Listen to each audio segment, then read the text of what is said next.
Well, we're talking about CAFE standards, a very big deal, very important today. My administration has taken historic action to lower costs for American consumers, protect American auto jobs, and make buying a car much more affordable for countless American families and also safer.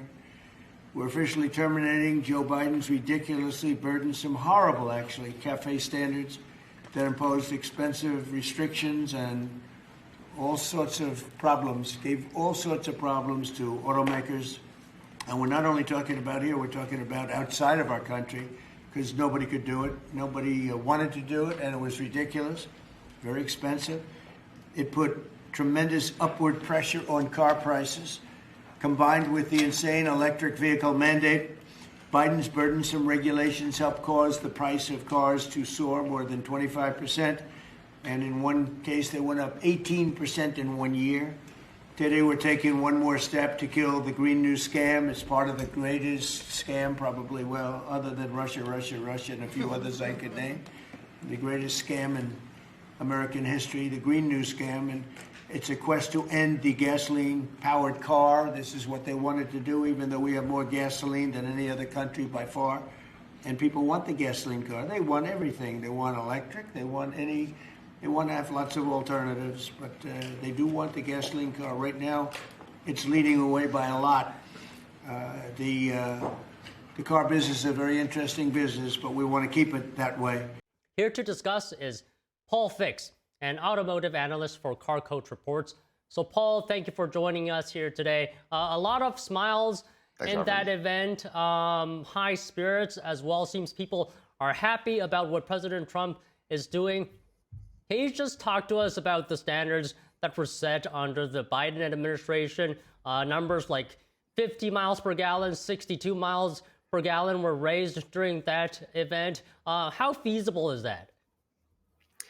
It's very, very difficult to hit those numbers, and that's evident by the fact that there are no current vehicles on the market that can get anywhere close to 50 miles per gallon as a regular internal combustion engine or even a diesel vehicle. Some hybrids get really close, but the fact of the matter is that if these companies aren't able to make vehicles that hit the 50 miles per gallon target, then they have to pay billions of dollars in fees as essentially an apology back to the government that they couldn't meet these completely infeasible standards. And so as a move, as we've talked about a couple of times, and you can see that they were talking about in the press conference, the move was, okay, well, if we can't meet the regulations with internal combustion engines, let's try with hybrids, let's try with electric vehicles. And electric vehicles seem to be kind of the catch-all solution to attempt to hit these targets because EVs have a completely different calculation. It's a much longer conversation, but there's a different calculation that's used for electric vehicles that kind of bypasses the need to calculate MPG correctly. And then companies like Tesla, for instance, can sell these electric vehicle tax credits back to companies like Stellantis that aren't meeting those requirements. And then Stellantis doesn't have to build more hybrids and EVs. But then you see other companies like Chevy. Cadillac is an excellent example because their history is with very large luxury vehicles. You have the Escalade, you have some of their sedans, which they're starting to phase out, but they're known for large horsepower, large, heavy, luxurious vehicles.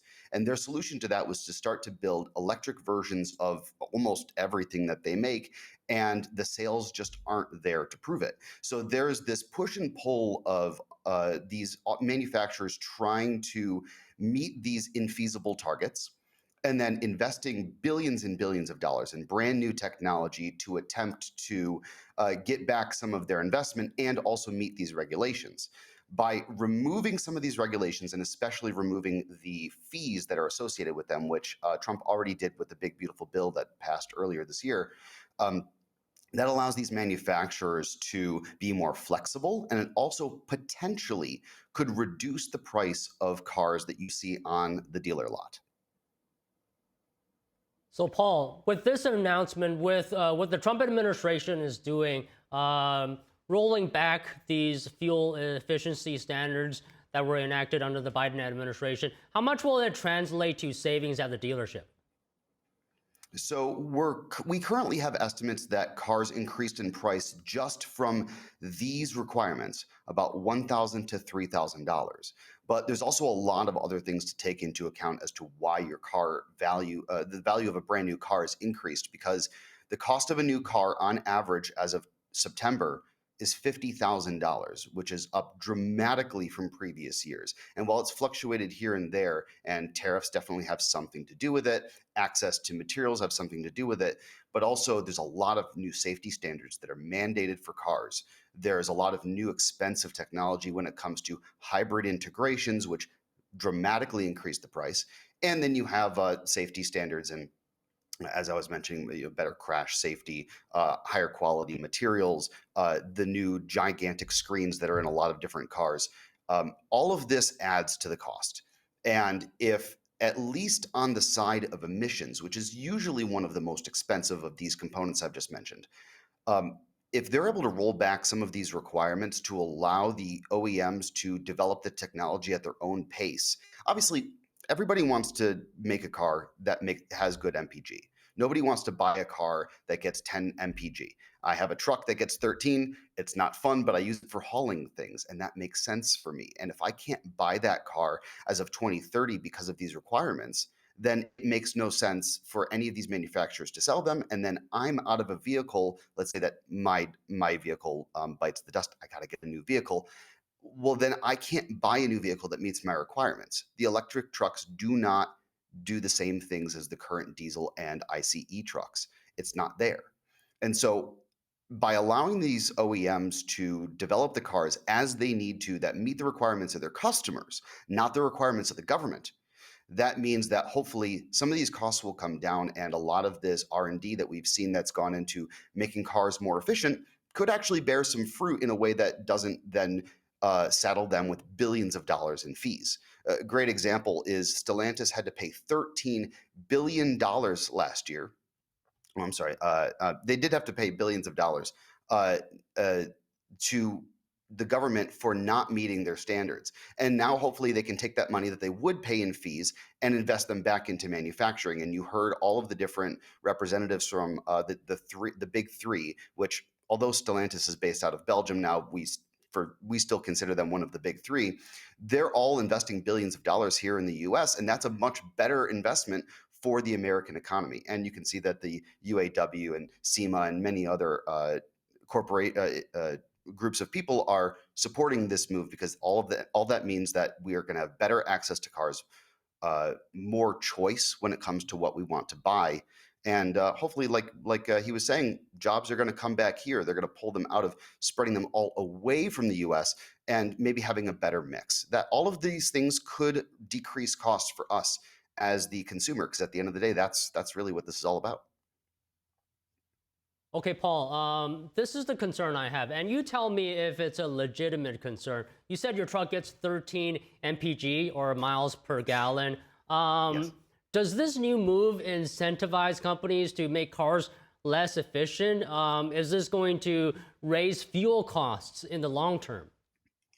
That's an excellent question. And there is some over under here that we have to be careful about, because we're moving into the area of speculation. So when my truck gets bad fuel economy, that means well, you can't get a truck that gets better fuel economy. I think 17 is about the best I've gotten on the highway. But when you're needing to haul a trailer with a car in it, which, I'm a car guy, it makes sense for me. But there's a lot of other uses for these things. You need a lot of horsepower and a lot of torque, and you need to have that capability to be able to do those things. And if you don't have that capability, then what are you left with? Are you left with hiring an 18-wheeler that increased costs for Americans rather than just buying your own truck and doing your own work?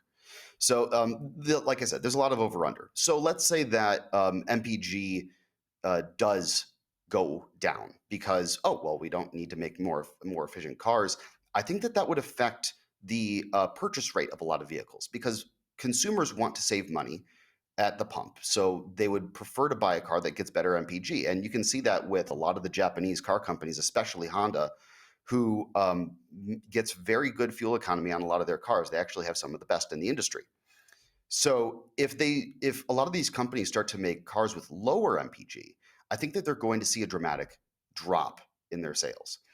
If they continue on their current track, but without the saddling of all of those additional fees from the government, I think that we could see maybe a slower increase of MPG, and we could even see people driving more, because this is the other factor of it, is that if MPG is better, then people will want to drive more, and that could affect supply and demand from the oil industry.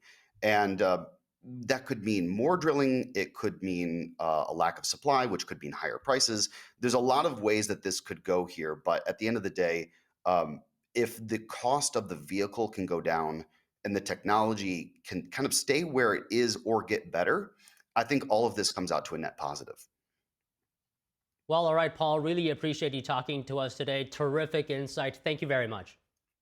Thank you for your time.